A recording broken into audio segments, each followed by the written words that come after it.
Hello and welcome to History Minutes with Mr. Flynn, the Modern History Edition. Today I want to talk to you about cities in the Industrial Revolution and what it was like to live in them. Before the Industrial Revolution, the majority of people in Britain, they lived in the countryside. They worked on plots of land, worked on farms. These plots of land were often owned by wealthy people, and the poor people living on them would pay rent or part of their crops or whatever to live on these pieces of land. But in the late 18th century, a new system, I guess, a new technique of farming started taking place. And this was called the enclosure system. And with this, the people were taking all the little plots of land and putting them together into one big plot of land. And this allowed them to do many different things, but we're not going to get into that right now. But the result of this was a lot of the poor people living on the land and paying the rent, well, they lost their land and they lost their jobs. So you're living in the countryside, you don't have a place to live, you don't have a job, so what do? You go to the cities. So this created a huge mass, movement to the cities. And really, the cities weren't ready for this. So all these poor people moving to the cities, and I guess the good side of this, there is a little bit of a silver lining. At the same time this movement to the cities was taking place, all these factories for the Industrial Revolution were starting to pop up around the cities. And so all these poor people going to the cities and all these people moving from the countryside to the cities, they became the workforce for the Industrial Revolution. So they had jobs, which is great. But this big movement of population, it brought a lot of problems to the cities. And the first one was, where are they going to live? So there was a lot of construction of apartments close by where the factories were, or tenement buildings, I guess might be a better way of putting them. And they're put together quickly, but weren't constructed well. They were overcrowded because of all the large families, and sometimes families were living together in one apartment. So they were very overcrowded as a result. And this, first of all, overcrowded apartments and overcrowded cities, because they weren't ready for this. So you might think, okay, big deal. Things are overcrowded. What's the worst that can happen? Well, the cheap apartments, I guess, weren't the only problem. First of all, they had no running water. So if you wanted water, you had to leave your apartment, go to a community well, pump the water out of the well into a bucket, and bring it back to the apartment and use that for whether it was cooking and maybe washing your hands and perhaps your feet. That's not too bad. But because there was no running water, people didn't take many baths in these areas.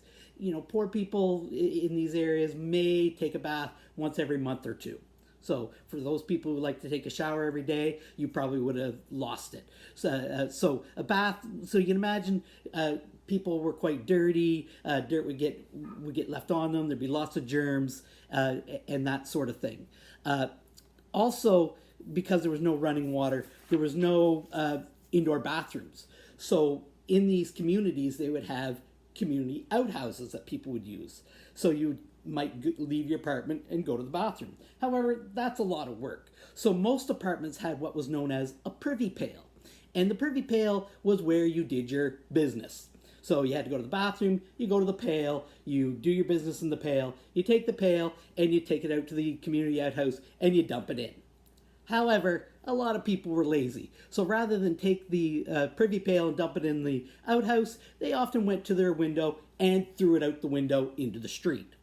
Now, they're throwing it out, you've got to clear the sidewalk and then make it to the street.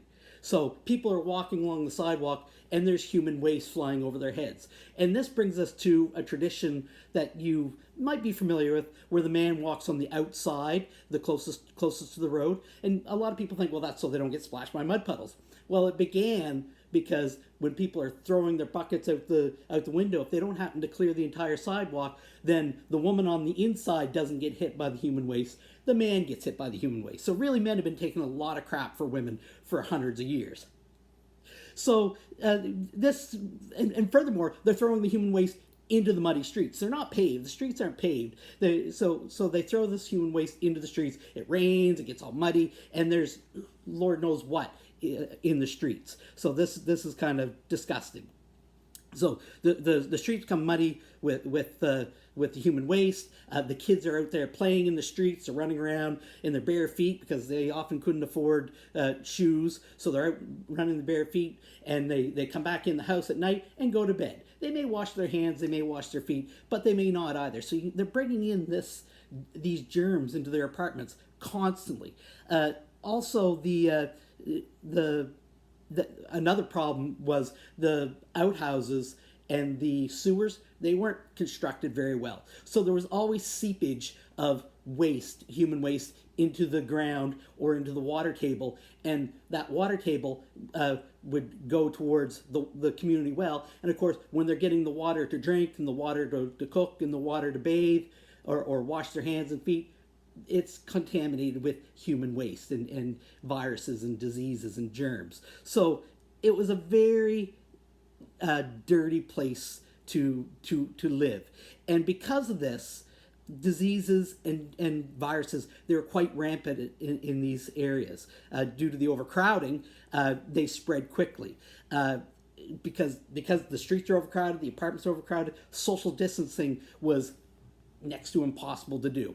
I'm just going to read a source to you just to kind of back up what I'm saying. It's from a book called Journeys Through London. It was published by Henry Mayhew in 1849, and it's just a small snippet, but it'll give you kind of an idea of what it was like. It says, "We then journeyed onto London Street, down which the tidal ditch continues its course.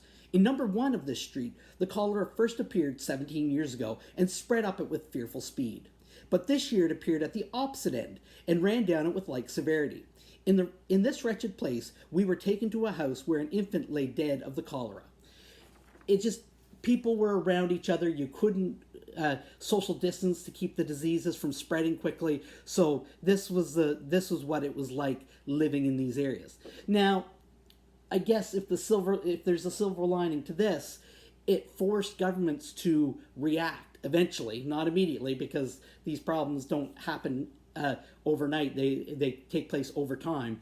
So the government of England, they react and they start putting into place regulations to help keep the water clean, make the sewers constructed properly, make sure buildings were constructed properly. It starts bringing in running water to these areas and that sort of thing. So they start updating the infrastructure of these cities. And that leads to where we are today, really. That's why we have all these regulations to keep our water clean, to make sure we have proper waste disposal, that we have proper human waste disposal, and things like that. So it really led to where we are today. So it put us on the road for the cities that we have today.